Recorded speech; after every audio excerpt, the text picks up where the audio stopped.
delante de él en la otra ribera, entre tanto que él despedía a la multitud.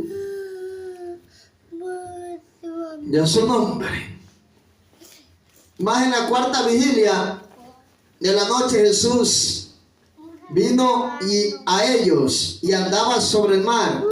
Y los discípulos viéndole andar sobre el mar se turbaron, diciendo: un fantasma. Diciendo: un fantasma. Y dieron voces de miedo. Pero enseguida Jesús le habló: tened ánimo, no temas. Entonces respondió Pedro y le dijo: Señor, si tú eres, manda que yo vaya a ti sobre el agua. ¿Y qué pasa ahí? ¿Qué dice? Y le dijo: ven.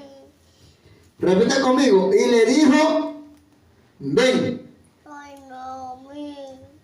Y descendió Pedro en la barca y andaba sobre el agua para ir a Jesús. O sea, Pedro caminó en una palabra, en la palabra de Jesús. Si Jesús no le hubiese dicho ven, él no podía caminar.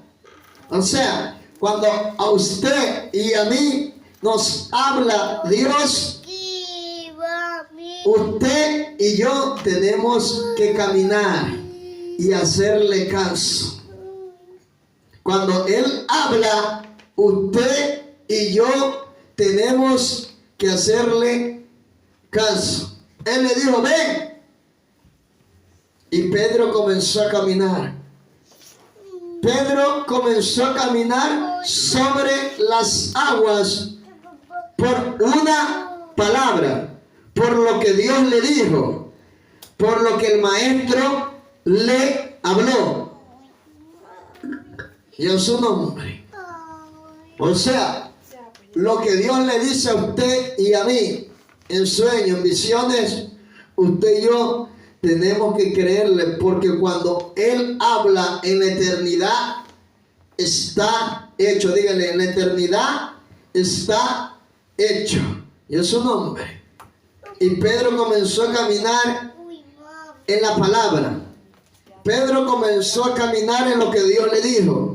¿Por qué? Porque lo que Dios le habla a usted y a mí es eterno, es verdadero, y en su nombre no tiene retroceso. Lo que Dios dice, eso es, porque Él conoce la eternidad. Él conoce lo que usted y yo vamos a hacer. ¿Y cuando vive? Por una palabra.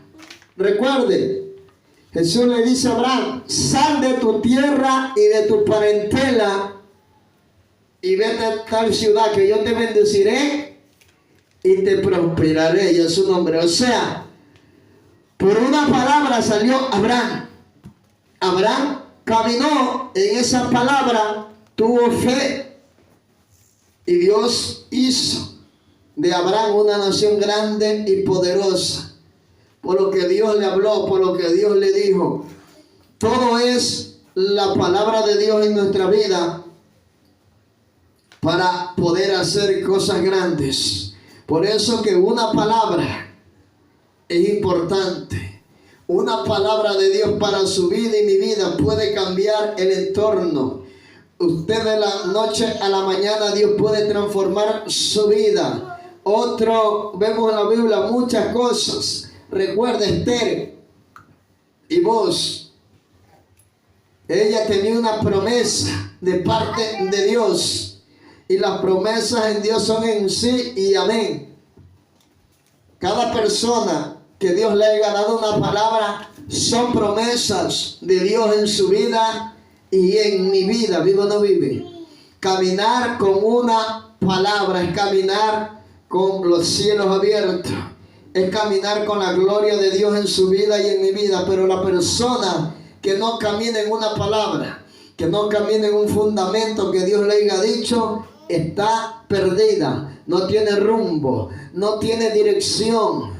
no sabe a dónde ir. ¿Por qué? Porque no tiene una dirección del cielo, no tiene una dirección divina, y es su nombre. Y usted y yo tenemos que tener dirección divina, tenemos que tener guía del Espíritu Santo por medio de Jesucristo.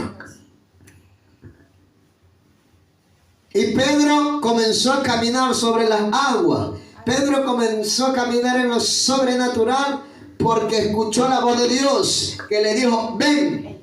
Cuando usted y yo somos llamados, cuando usted y yo, Dios nos llama, cuando Dios nos dirige, tenemos que creerle a Él. Pero Pedro comenzó a ver las dificultades. El viento se comenzó a levantar, la tempestad, y Pedro tuvo miedo. Pedro comenzó a hundirse. Pedro comenzó a dudar. Cuando usted y yo cargamos una palabra de Dios y las circunstancias son adversas a lo que Dios nos ha dicho, comienza la duda, comienza la incredulidad, comienza la falta de fe. ¿Por qué? Porque dudamos, porque no creemos, porque nos hundimos, porque Dios nos dijo algo y es lo contrario que estamos viendo, y es su nombre. Denle un aplauso a Dios. Antes de que pasen estas cosas, antes de ver la gloria de Dios en su vida y en mi vida, recuerde que tenemos que pasar por tormenta, por desierto, por dificultades. Dios le dijo al pueblo de Israel que lo iba a sacar de Egipto. Dios le dijo al pueblo de Israel que ellos iban a entrar a la tierra de Canaán. Dios le dijo al pueblo de Israel que ellos iban a ser cabeza, no cola. Dios le habló, Dios le dijo, pero Dios no le dijo que esto iba a ser fácil. Dios no le dijo eso. Y a su nombre, quizás el hombre o la persona, el cristiano mismo, al haber dicho: pero Dios me dijo esto y Dios me dijo lo otro. Pero Dios no me dijo que me iba a pasar esto. Y es su nombre. Esas son las consecuencias. Eso pasa por tú tener una palabra de Dios. Eso es lo que pasa por usted tener algo de parte de Dios en usted. ¿Vive o no vive? Dale un aplauso a Dios. ¿Vive o no vive? Recuerde que José tenía una palabra. José tenía la visión de Dios. José tenía cosas en Dios, pero estaba pasando por necesidades, estaba pasando por la cárcel, estaba pasando por la aflicción. ¿Pero por qué? Porque él tenía una palabra, porque él tenía una promesa, porque él tenía algo de la eternidad en él, y a su nombre. Él tenía algo de Dios revelado en su vida. Y toda la persona que tiene algo de Dios revelado en su vida, toda la persona que porta la gloria de Dios en usted y en mi vida, va a pasar por necesidades, va a pasar por desiertos, va a pasar por aflicciones. Tu familia te va a negar.